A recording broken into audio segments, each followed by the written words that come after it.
कौन है थॉमस एक्विनॉस?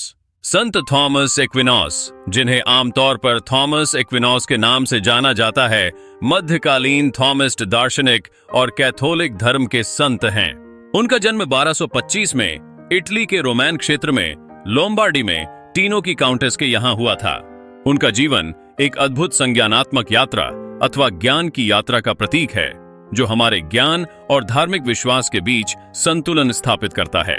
जब वह सिर्फ 5 साल का था, एक्विनास को बेनेडिक्टीन भिक्षुओं के साथ अध्ययन करने के लिए मठ मोंटेकैसिनो मॉनेस्टेरी मोंटेकैसिनो भेजा गया था।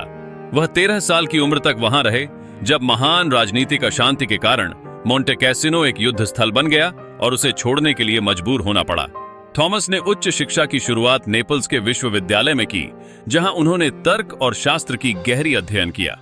एक्विनास को फिर नेपल्स में स्थानांतरित कर दिया गया, जहां उन्होंने एक बेनेडिक्टिन हाउस में अध्ययन किया, जो नेपल्स विश्वविद्यालय से संबद्ध था। वहां उन्होंने अगले 5 साल अरस्तु के काम के बारे में सीखने में बिताए और वे समकालीन मठवासी आदेशों में बहुत रुचि रखते थे। विशेष रूप से एक्विनास आध्यात्मिक सेवा के जीवन जीने के विचार के लिए तैयार हो गए, क्योंकि वह मोंटेकैसिनो में अधिक पारंपरिक और आश्रित जीवन शैली के विपरीत भिक्षुओं की जीवनचर्या देखने के आदी हो गया था। दीक्षा के बाद थॉमस ने डोमिनिकन ऑर्डर में शामिल होने का निर्णय लिया, जिससे वे धार्मिक ज्ञान की गहराई में प्रवेश कर सके। उनकी ऊंची सोच, गहरी बौद्धिकता और तर्क की शक्तियों ने उन्हें समय के महानतम विचारकों में से एक बना दिया। उन्होंने अपने विचारों के प्रति भरपूर सृजनात्मक दृष्टिकोण अपनाया और पारंपरिक स्कोलास्टिक दार्शनिकता को आगे बढ़ाया। थॉमस एक्विनास ने 1239 ईस्वी में बच्चों के आसपास नेपल्स विश्वविद्यालय में भाग लेना शुरू किया। 1237 तक वह गुप्त रूप से डोमिनिकन भिक्षुओं के एक दल में शामिल हो गए और 1244 में वहीं आश्रय प्राप्त कर लिया। जब उनके परिवार को यह पता चला, तो उन्होंने उनका अपहरण कर लिया, उन्हें 1 साल के लिए बंदी बनाया और उसे जीवन जीने के अपने तरीकों में गलती को दिखाने की कोशिश की।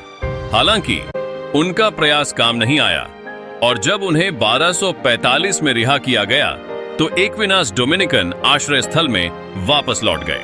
डुएल्स फोर्टिफाइन और बुल्दा बीबॉन के बीच एक्विनास ने नेपल्स, पेरिस, कोलोन, जहां उन्हें 1950 में ठहराया गया था, में डोमिनिकन लोगों के साथ अध्ययन किया और अंततः पेरिस विश्वविद्यालय में धर्मशास्त्र पढ़ाने के लिए पेरिस लौट आए। थॉमस एक्विनॉस की सबसे महत्वपूर्ण कृति सुम्मा थियोलॉजिका है, जिसमें उन्होंने ईश्वर के अस्तित्व, प्रकृति और मानव जीवन के उद्देश्य पर विस्तृत संवाद दिया है। उन्होंने तर्क के माध्यम से ईश्वर की विशेषताएं और जीवों का प्रयोजन स्पष्ट किया।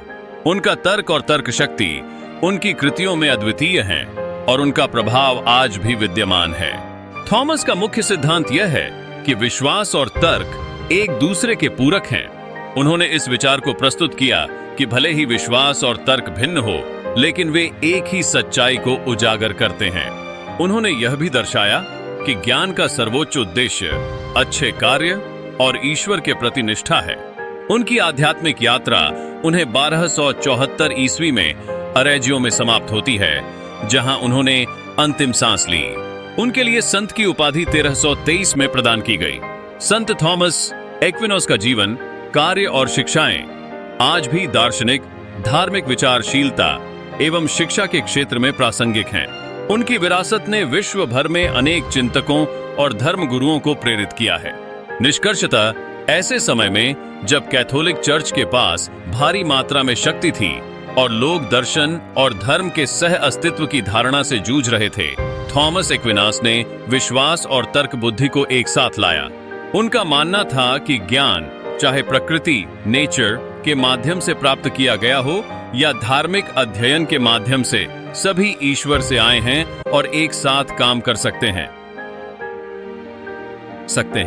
ईश्वर के अस्तित्व सिद्धि के लिए प्रमाण अपने पूरे जीवन में एक्विनास ने कई अलग अलग विषयों पर कई दार्शनिक ग्रंथ रचे, जिसमें प्राकृतिक दर्शन और अरस्तु के काम से लेकर धर्मशास्त्र और बाइबल तक भी शामिल थे। उनका सबसे प्रसिद्ध और व्यापक कार्य सुम्मा थियोलॉजी एक्विनास के दार्शनिक विचारों के संदर्भ में सबसे अधिक विवरण प्रदान करता है। एक्विनास ने 1265 के कुछ समय बाद सुम्मा थियोलॉजी की शुरुआत की और इसे 1274 में अपनी मृत्यु तक लिखा। सुम्मा थियोलॉजिया को 3 भागों में विभाजित किया गया है, जिसमें प्रत्येक भाग के अपने उपखंड हैं। यह भाग 8 में है कि एक्विनास का सबसे प्रसिद्ध दार्शनिक पाठ, ईश्वर के अस्तित्व को सिद्ध करने हेतु 5 प्रमाण पाया जाता है। इसमें थॉमस एक्विनास ईश्वर के अस्तित्व को साबित करने के लिए निकल पड़ते हैं। एक्विनास का ग्रंथ यह स्वीकार करते हुए शुरू होता है कि यद्यपि ईश्वर के ज्ञान को बढ़ावा देने के लिए दर्शन की आवश्यकता नहीं है, तथापि यह धर्मशास्त्र की मदद कर सकता है। फिर वह निम्नलिखित प्रश्नों के उत्तर देने का प्रयास करता है। 8. क्या ईश्वर का अस्तित्व स्वयं स्पष्ट है? Is God exists? Self-evident too. क्या इसका प्रदर्शन किया जा सकता है? Can this be demonstrated? 3. क्या ईश्वर मौजूद है? Does God exist? एक्विनास तब 5 प्रमाण देते हैं जो ईश्वर के अस्तित्व को सिद्ध करते हैं। अपने 5 तरीकों के साथ थॉमस एक्विनास ने ईश्वर के अस्तित्व को साबित करने के लिए प्राकृतिक दुनिया से तर्कसंगत विचारों और टिप्पणियों के साथ धर्मशास्त्र के विचारों को जोड़ा।